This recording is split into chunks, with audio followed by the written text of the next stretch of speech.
Welcome to the Choir Directors Academy. I am your host, Angela Elaine. Good to be back. Have been out for a little bit due to some circumstances. Thank you. First of all, I want to thank you all for praying for us and praying for me in the loss of my bishop. It was a hard 2 weeks, but God bless us to make it through. I appreciate each and every one of you. It's just 5 things that I noticed when I first became a director. There were a lot of mistakes I made. And I should have known better, being one of those students that they call that management program, where you get a chance to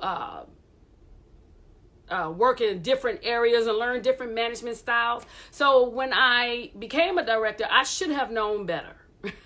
Just from learning from what my training, but I didn't let that take place like it should have.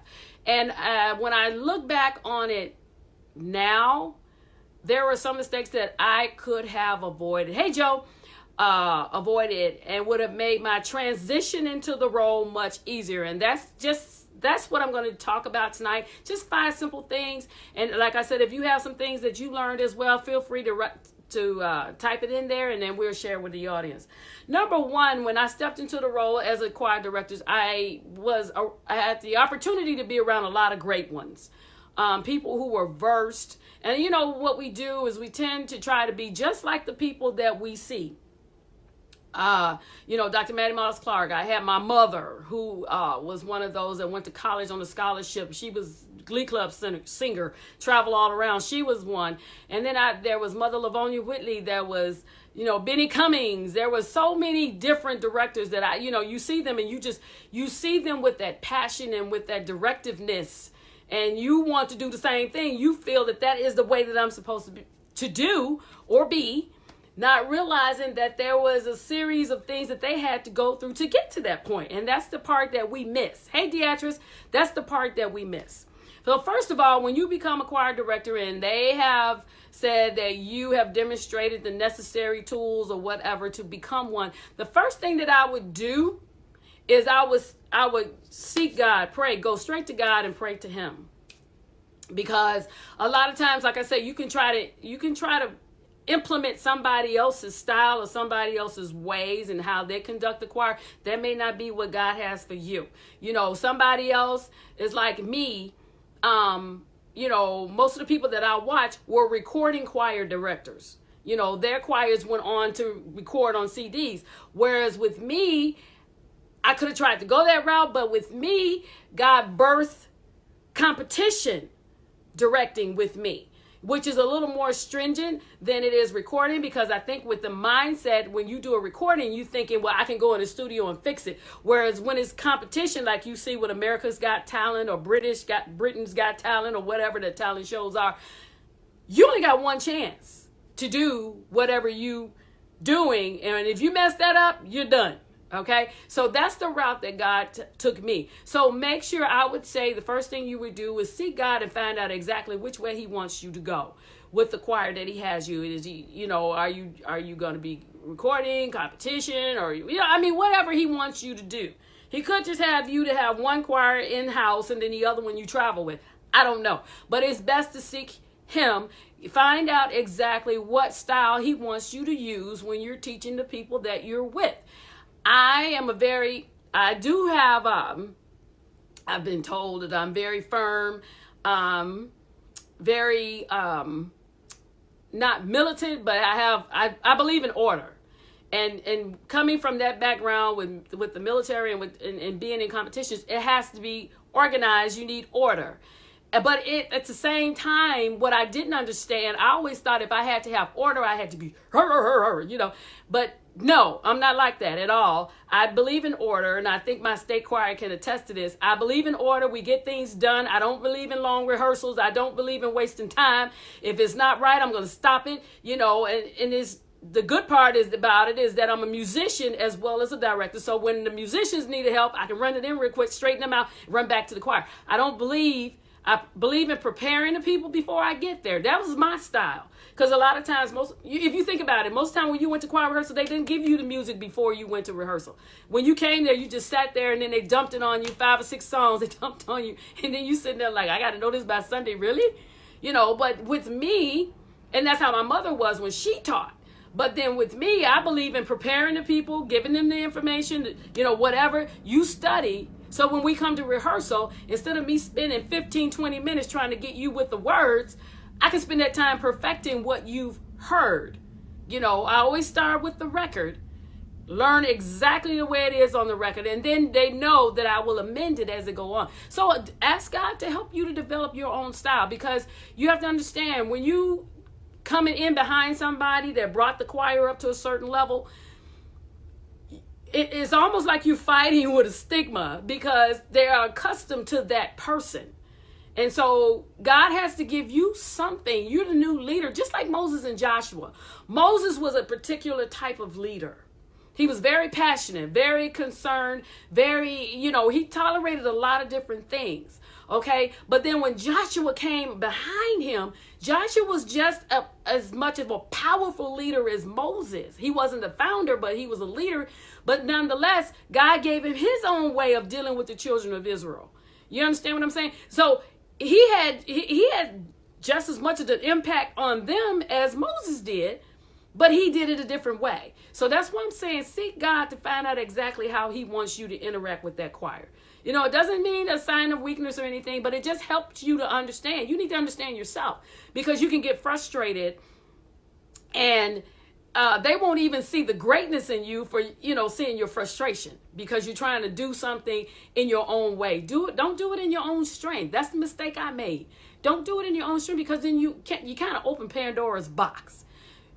Seek God and let him develop it in you, and the people will receive it.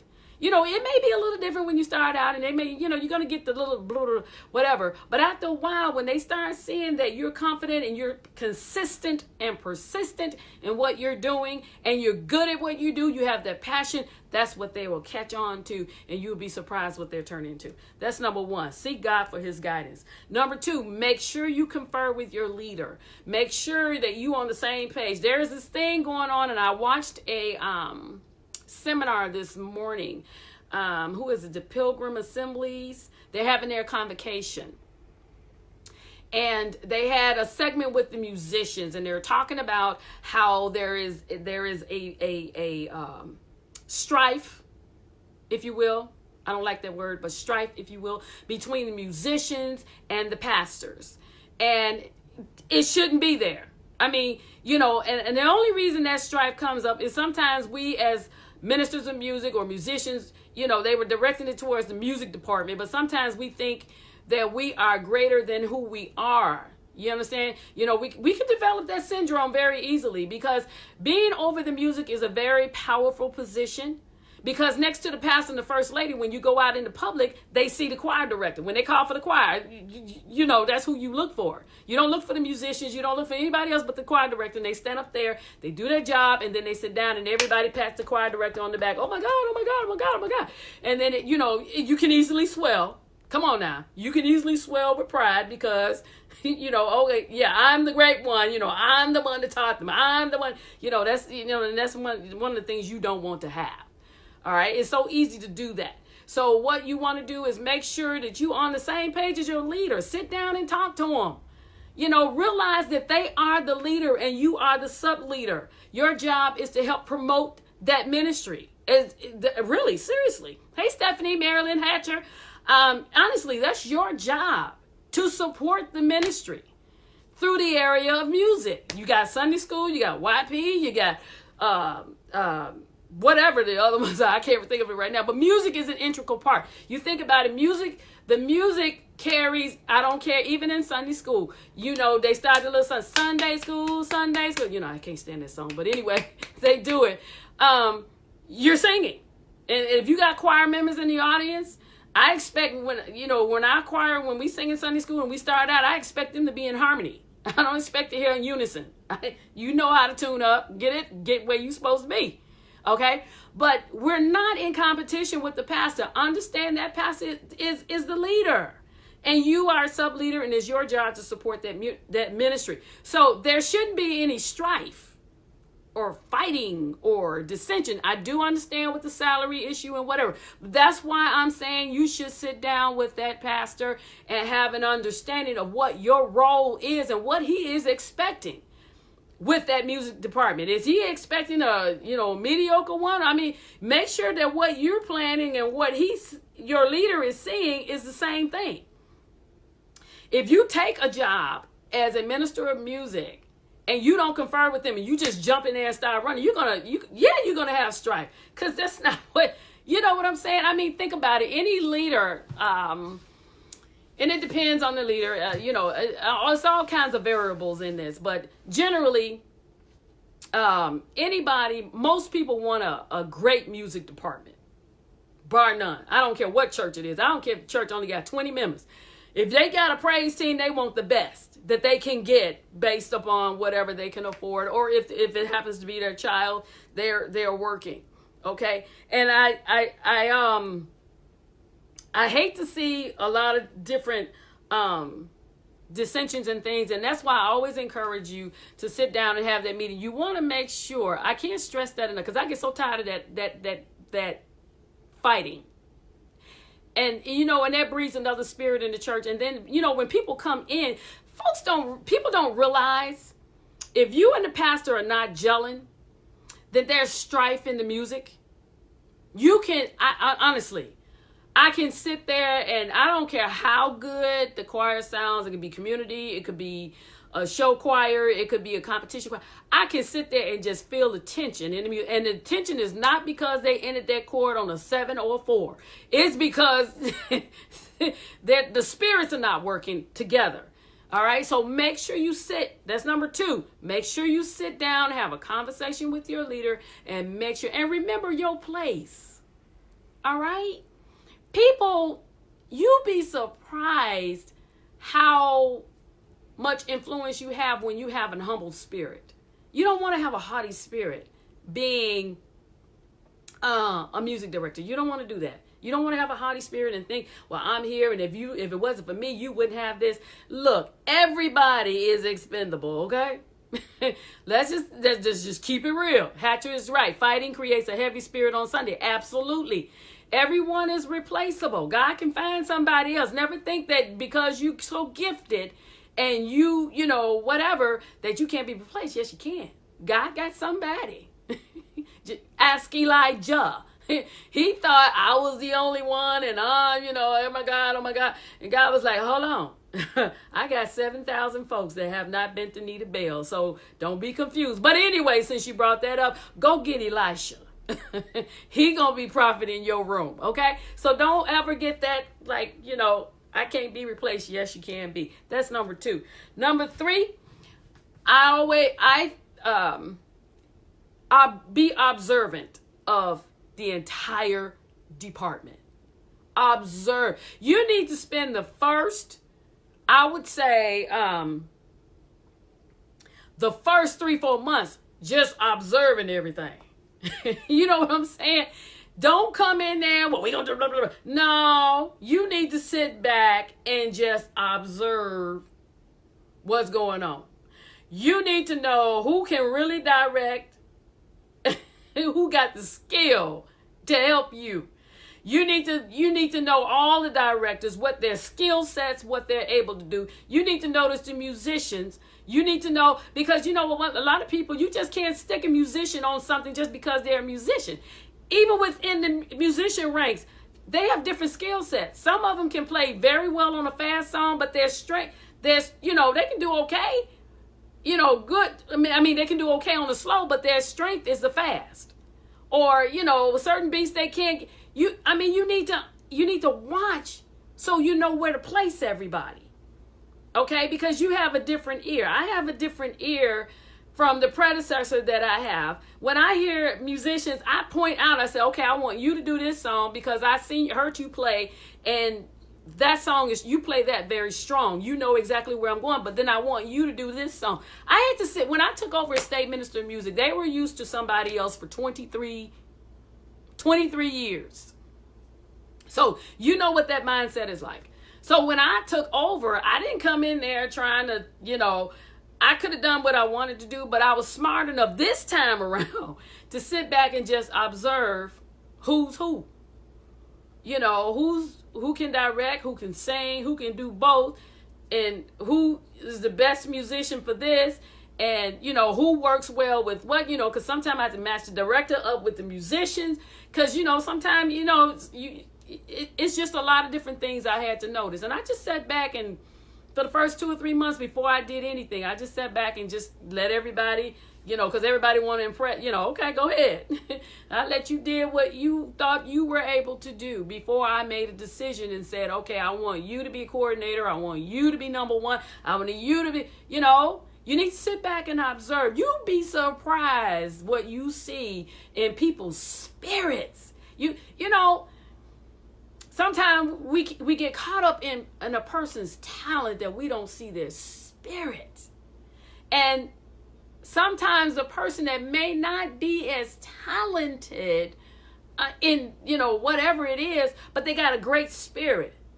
And they won't be destructive to your department that you're trying to build. Because you need everybody, you want everybody that has a good spirit. And then there's some people that have a strange spirit, but they can be molded and kind of structured in that they come around to the right way. So you have to kind of learn everybody. Those that just not going to work with you, exit stage left. Okay. Then I got this group that, they like, look, I just love to sing. I love to direct. I love to play. I don't care who in charge, just as long as you tell me what to do. Okay, well, you come on over here. And then you got those that are skeptics. They've been dealing with so much in the past, and then they're looking at you like, you don't have enough strength to stand up to people. That's what most people, when they see my face, I have this face that God gave me. It's nothing I can do about it.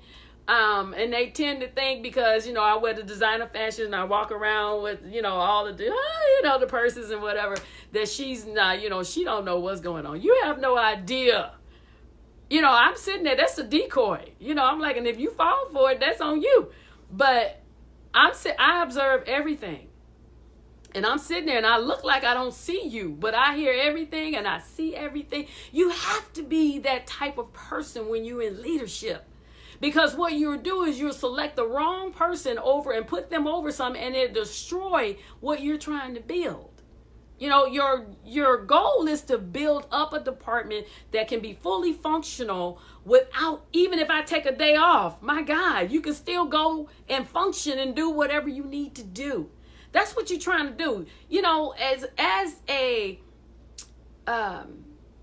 state minister of music, I've been through a lot. I had a lot of things that God had to work out of me as I was in my journey. So, I can, it's so much to share. And that's why I have these little 30-minute sessions every week. It's so much to share. But, I had to learn through my series of trials and tribulations and things that people have deposited into me and shared with me. I had to learn how to discern people, how to embrace people. Sometimes people just want to know that I make a difference. Some people just want to know that I'm important. They don't care, what it is. I just want to be a part of something. So you have to have discernment in order to see that and not look at somebody who may really just want to be a part and appreciate it. And once you hug them and embrace them and let them know, hey, I'm glad to see you. That's all they need. And them kind of people go back and tell everybody, oh my gosh, she's so, and then you end up with a mass of people. You're like, oh my God, where are these supposed to come? Because one person, you showed them love. You have to learn the difference between when somebody needs attention and when somebody is just being belligerent. Because in some cases, they can both look alike. Somebody just want to be haughty, and then somebody just want to, they can look alike. You're like, oh my God, the same spirit, really? No, but if you have discernment, you will know, oh, this person just wanted, and you give them a hug or embrace and they done and you move on. And the other person, you may have to set them straight, but never observe them. But you want to make sure that they understand who you are, what your role is. You have to be secure in who you are. And I guess that's my point. Exactly, Shanita. Some people are just looking for love. They're just looking for acceptance. As a minister of music, I always, and I'm thankful that God sent me through everything that he has. I really am. Because at this point, if he hadn't sent me through all of these different things that I had to endure, I would not be a decent state minister of music. That's what I say. I say I'm decent. I still got a lot to learn. Everybody else say a lot of things about me, and I receive it and I take it and I say, Lord, help me to grow even more. But as a leader, you cannot be intimidated. You cannot be inferior. You cannot be afraid of being replaced. You cannot have that in your spirit. If you do, you're going to shipwreck the entire department. If you are not comfortable in who you are, it doesn't matter if your skill set in music is I have musicians in that state choir that can run rings around me as far as keying, drumming, and I'm a decent drummer and, decent keyboard player and whatever. They can run rings around me, but I'm comfortable enough in myself to know that I need people with skills in order to bring it all together, that it'll work. Now, if I'm insecure in myself, what am I going to do? I'm going to make it hard for them. I'm going to always find something wrong with you. I'm going to always tear you down, right? Because I'm insecure in myself. I'm afraid that I'm not afraid, honestly, as state minister of music, I'm not afraid of being replaced. There is so much work for me to do right now. Thanks to all of you sharing and liking my video. I got a list of people that are like, when are you coming to my city to teach? So I got plenty of work to do, thanks to all of you on YouTube and Facebook. But I don't look at this job as a way of promoting myself. No. Because you know what? I know that within me, with all of the experiences and things that I've learned through life, there is no way I can impart everything that I learned to everybody. There's no way to do it.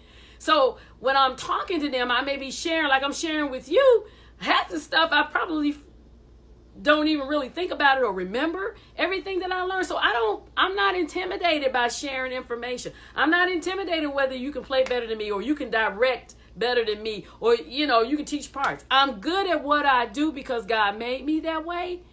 And when I'm with the choir, they feel that. They can feel that from you. You understand what I'm saying? They can feel when you're comfortable in who you are. It comes out in your speech. It comes out in your teaching. It comes out in your walk. How you maneuver your body when you're standing in front of them teaching. They can see that. And they know this girl is not intimidated by me. She don't care about Hey, go. I'm like Micaiah, the prophet in the Bible. Go on up. If you can do it, go ahead. Because I know one day I will be replaced as a state minister of music. I'm not worried about it. But at this time, I'm there. And when my tenure is up, I'm moving on. Same thing in my church choir. And when my tenure is up, I'm moving on. I'm training the younger people now. How to direct, get into music, learn how to read, get all part of that. That's what you have to do. Number 4, avoid abrupt changes. You don't want to change real fast when you walk in the door. I've seen that in corporate America so much. It drives me crazy. Whenever we got a new president, whenever we got a new manager, whenever we got a new senior, whenever we got a new whatever, okay? The first thing they do is they walk in and they change everything. And you sitting there like, I don't know how many restructures I've been through where the new person come in and they basically wreck the house. They tear up everything. And you just got to sit there like, why are you changing? You don't even really know what's going on in the department. And you're tearing everything up. You're destroying everything. And you don't even know everybody's name. You don't even know what I do. You didn't even read my job description because it changed 15 times since I've been here. And you're coming in, tearing up everything. You don't do that when you walk into a new department, new music department, and they've been accustomed to somebody else. You just can't come in there just tearing everything up, uprooting everything. You can't do that because you're going to lose half the people. One thing you have to learn is that I let God do the separating. In the Bible when it said, let the wheat and the tares grow together. You have to do that because sometimes when you're aiming at somebody else that may be destructive, but then you got a little piece of wheat that's tied in with that tear. you destroy something good because you try. I don't do that. I turned everything over to the Lord. I ain't got time for this. He ain't tell me to do that. He just told me to manage, to be a faithful steward over what he gave me. And I think sometimes we get caught up in trying to make people do stuff. You can't even make yourself stop. Look, okay, let me turn that. I have a hard time making myself stop eating chocolate chip cookies. Okay? It's just like, oh my God. I have to take them and lock them up in the closet somewhere to keep. So you can't make anybody do anything. I just turn them over to God and give it over to him. Okay, these your people. Because these are your people. Okay, the sheep of your pasture. They should be entering into your gates with thanksgiving, but they not. So you handle them. Seriously, y'all, you got to go back to the word. You need to know the word. The word, sometimes you can get upset and they can make you like, psh, and then me, I go back, I apologize. I don't have a problem apologizing. I don't. Because some people look at apologizing as a sign of weakness. I don't know what my time is, but I'm trying to watch my time too. They look at apologize. If I talk to somebody and they say, you offended me. Why are you talking to me like that? You offended me. Then I apologize to you. I meant what I said. I meant what I said. I'll never say anything that I don't mean. I meant what I said. But a lot of people look at apologizing as, it's beneath you. No, it's not. It's not. I don't see it as me them losing respect for me or anything like that. If I'm in the wrong, I'm in the wrong. Okay, As a leader, sometimes you have to be that way. Okay, you say I offended you. Okay, I'm sorry that it came out abrasive, but I meant what I said. It still stands. So you can't come in just changing everything and I'm the new leader and you can't do that. Don't do that. Don't make that mistake. I made that mistake when I first took over a choir. And my God, especially when you got folks in the choir that's older than you really have to be careful how you do it. Oh my God. I can't tell you how hard thanks, Demetria. I can't tell you how hard that was. When I did that, I just opened Pandora's box. I was like, oh my God. But see, this time I learned, you have, that's why, that goes back to number one. When I said seek God and let him show you how you should be, that's what you got to do. So that you're able to do that. Because you don't want to come in massively changing everything. Some things you have to just leave the same until the people get used to you. And they get a chance to see who you are and how you operate. Shanita, God can whip them better than you. Hello, somebody. Yeah, he can get them and I ain't got to he know how to do you. But you want to kind of leave, you want to make the change. Change is hard for anybody anyway. Let's just keep that real. Change is hard. If we, some of us younger ones, we adapt to some things. But as you get older, it's kind of hard to be changing and adapting to all this different stuff. Why can't we just leave this? Why can't we just, young people can adapt faster than we can. We become a little less flexible the older that we become.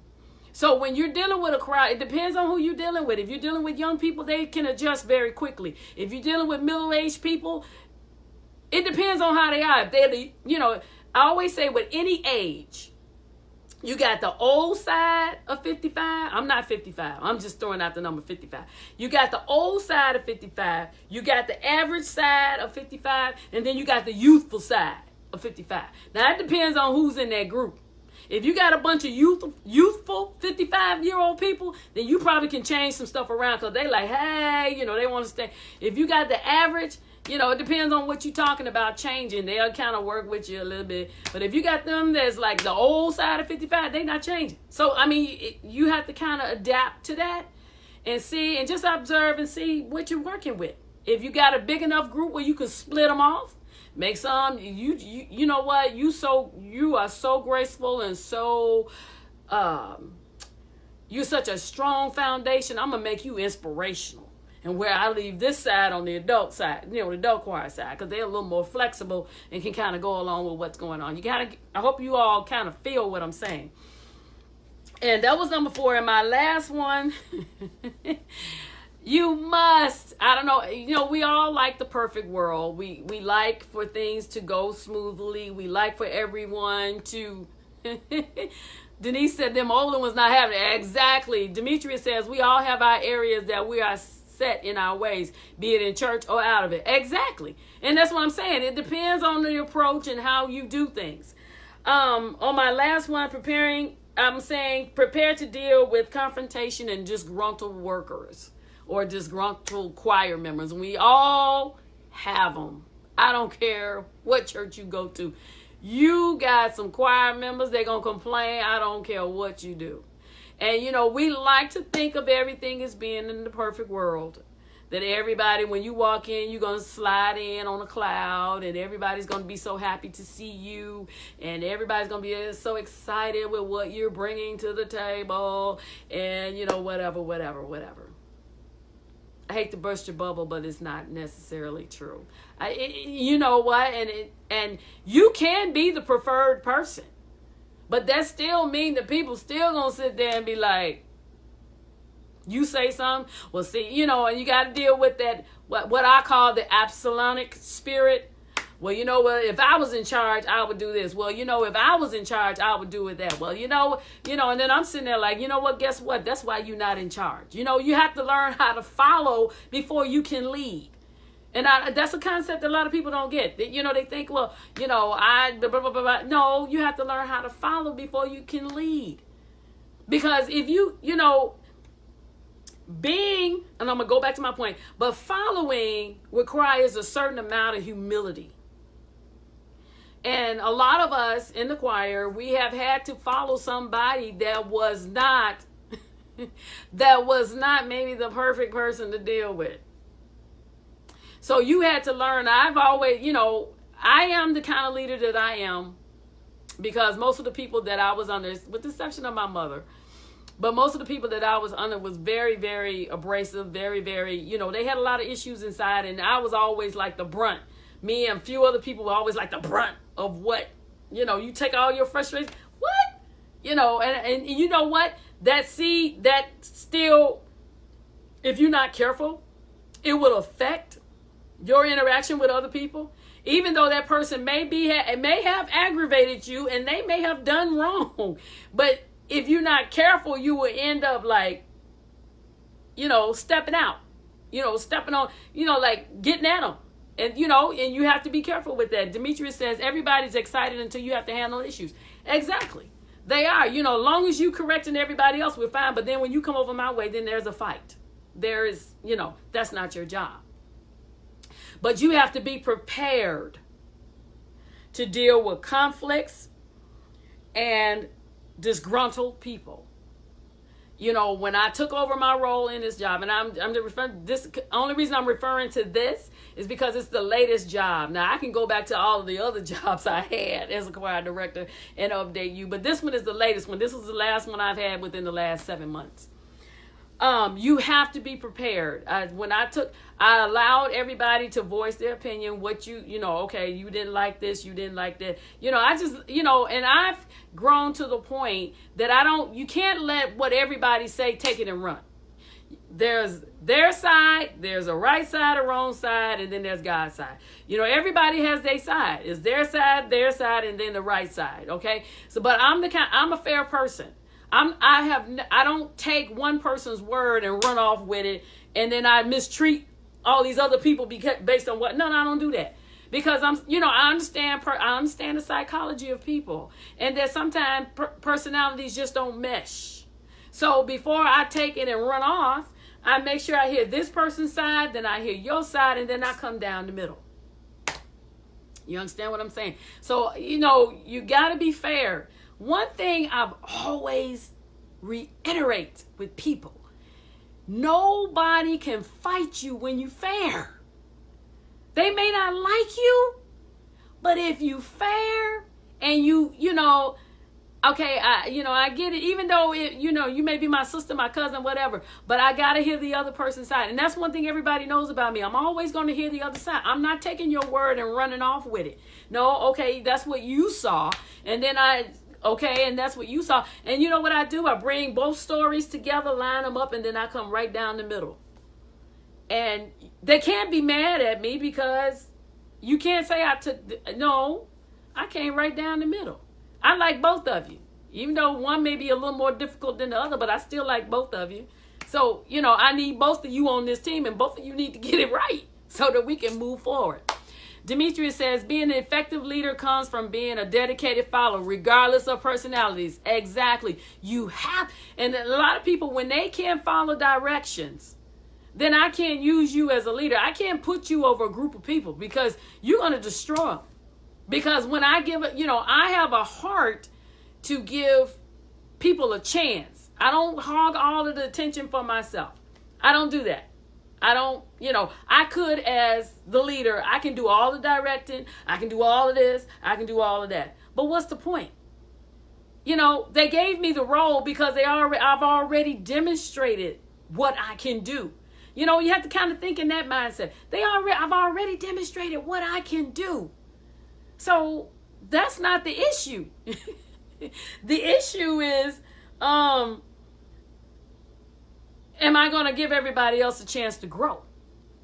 That's really what a good leader does. It gives everybody an opportunity to grow. You sit back, because I tell them all the time, I don't care if you got everybody flying around the ceiling, the folks getting healed, delivered, and set free. Okay. And then and the piano flying in the air, and the organ and the bass players dancing across the stage and whatever. Okay. But at the end of the day, I'm still the one in charge. It doesn't matter. And when you have that type of mindset, then you're not so easily swayed. You don't get shaken up with what people do. You have a more calmer spirit because you really understand who you are. Demetria also says, we are taught leadership lessons based on observations and experiences. Exactly. That's where I basically learned all of mine. I made a lot of mistakes coming up as a young directress.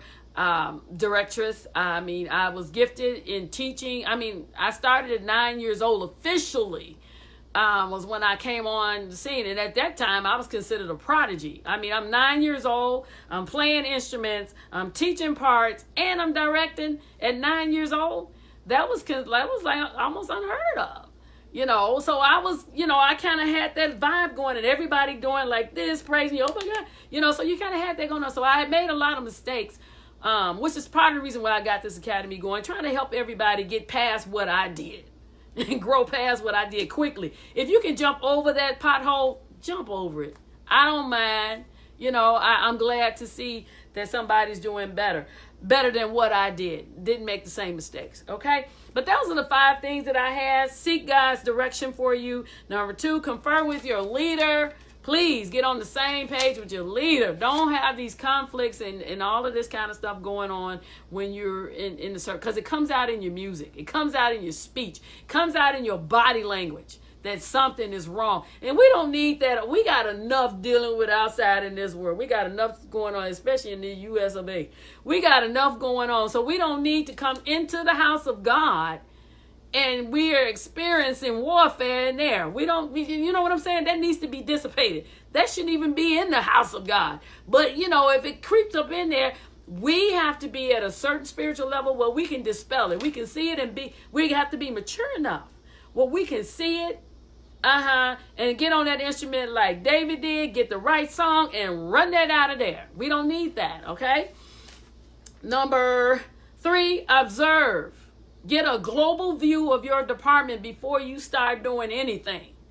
Find out what everybody is doing, what their strengths, what their weaknesses are, and observe. Just sit back and observe. You don't have to change everything when you walk in the door. Number 4, I'm sorry. Lost my numbers. Number 4, avoid abrupt changes and abrasiveness. Avoid that. And number 5, prepare to deal with confrontation and disgruntled choir members. Be prepared when you do that. That's just the 5 things that I observed. Professor John Henry says sometimes jobs are taken before enough information about the job are disclosed. Hire someone too. Exactly. They hire someone too soon without them really knowing. And that's why it's important for you to sit down and really find out what's my role. What am I responsible for? Professor says, Kashan said, be prepared. Exactly. Professor says sometimes you have the wrong person in certain positions. You know what? That's key. That's key, Professor. You do. You sometimes, sometimes we can let our ambition make us go for roles that we really can't fill at that moment. And that's not, please understand what I'm saying. Understand from my heart what I'm saying. We all want to promote and go higher. But just because you have the skills, you know how to sing, play, direct, and all of that stuff, doesn't necessarily mean that that's what you're supposed to be the minister of music, or you're supposed to be a higher you understand what I'm saying? Follow what I'm saying. I'm not discouraging anybody, but understand what your strengths are. Get grounded where you are. Professor says there are sometimes better in other positions. Exactly. Kashawn, put your question out there. Exactly. Everything is not meant for everybody. I have a lot of people that tell me, oh, I want to learn how to direct. Okay, I get that. But understand that it's more than just you standing there doing this. I keep telling people that. A lot of people, when they see me directing, and they just think like, oh, I want to do that. She makes it seem so easy. But you have to understand, I've been directing for 40 years. I got 40 years experience directing and music and all that stuff. That's just second nature. And think about that. When you see somebody up and they're teaching, like when I watch Professor John Henry teaching and doing whatever he's doing, in his music class or whatever, his students, he's a professor. I can't expect to just walk in there and just start doing like him. It's years in teaching and learning and papers he had to write to get to that point. You understand? So think about that. Get grounded wherever level you're on. Learn all you can and get grounded. Get grounded. We don't get grounded. We do a job for 2-3 years and then we jumping up to the next one. You need to get grounded. Demetrius says sometimes, oh Lord, it just flipped. Sometimes it's best to just sit down and allow God to open the door to the area you are to work. You need to be on here. I'm going to get you on here. You need to help me out with this. It is so true. Let me read that again. Sometimes it's best to sit down and allow God to open the door to the area you are to work in. Exactly. A lot of times, and back to Professor's point, and it's not easy at all. It's not. When you're in the wrong position, you're just miserable. You are miserable. It's just like, oh my God, you forever swimming. It's like I'm never, I'm like, am I ever gonna get in the boat? It's a bad feeling. So you want to just sit. Being state minister of music, I was in the jurisdiction for 19 years. 19 years. Most people be like, I ain't sitting there for no 19 years. Honestly, it wasn't contrary to what most people believed, I did not want to be state minister of music. I didn't. Because, first of all, I'm sitting up here like, you got a choir full of 200-some folks. I ain't trying to be bothered with all these people. I got my 12, and we were winning competitions. We won How Sweet the Sound. I'm like, I'm cool. Hey, I got my 12 people, and we taking the world. But I sat there as assistant state minister of music for 19 years. And I left, I had hiatuses, I let them know that I was doing other things and I came back. But during that time, there was a lot that I had to learn. And, a lot of people say, oh, you should be. Yeah, okay. Maybe you see that I should be. But then God's saying, no, you're not ready for that. So I sat there for 19 years. And I wasn't trying to be that. Okay. Because it was like 3 other people ahead of me. I'm like, all right. It worked. If it happened, it happened. I ain't worried about it. My man, and I started the Choir Directors Academy. So I'm like, I got my map already out. But then God changed and had my bishop to come to me and talk and tell me something else. So, it looks like you being passed by. It looks like things are not going to work out. But whatever God wants you to do, you're going to get there. You're going to get there and you're going to be great at what you do. But you got to learn to sit and learn. We try to run it. We try to do everything like the oatmeal. We try to get it real quick, instant oatmeal. Leadership is not something that you can learn. There is no quick fix. There is no quick book you can read to become an effective leader. Yes, some of us are born leaders. It's innate in us, but it needs to be developed. Demetrius said, they just learned last week that I can sing and teach, even though I periodically played the organ. God has his timing for all things to come out. There you go. Kashan said, I believe the number one thing you did in 40 years will remain humble, which caused elevation to that role. Yes, sir. Some of it, I was humble. I humbled myself, and then some things he had to humble me. But yeah, basically, to God be the glory. I had to be humble. I did. I had a lot of things I had to take. A lot of things were said. A lot of things were done that I didn't like. But I yet had to maintain the right spirit. When you follow, it's harder to follow than to be the leader. The leader is the easy part. If you follow correctly all the way up, leading is a little easier because you already know. And that's why you already know what it's like. That's why I encourage choir directors, even myself. You know, with everybody telling me, you know, they always, you know, I have a lot of people come in, you know, when I have rehearsals, a lot of people come in there. But in my case, I always make it my business to get on the other side. Because sometimes you can be teaching so much and it makes perfect sense to you. But if you're sitting on the other side, you kind of like, oh, that didn't really make sense. So I encourage directors all the time. If you can get in a choir where you just a regular person and you sit there, you will see sometimes it is kind of difficult to just catch some songs on the fly.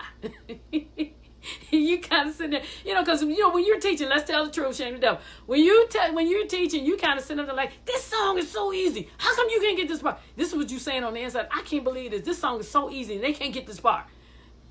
But if you're on the other side and you're the student and then you got somebody, you know, I mean, I happen to be a person that likes difficult pieces. I don't like, if it's a simple song like, you know, amen, dun, dun, dun, I am so bored. I can't. It needs to be something like, or, you know, orally or some kind of, you know, whatever, in order to capture my attention. Professor agreed with me. Demetrius says, effective leaders edify and bring forth the strengths of the people they work with. Your show a couple of weeks ago. Exactly. Yeah, they do. Sheila says, thanks for this. Thanks. This has really helped me. God bless you all. God's timing is everything. Yes, it is. Absolutely.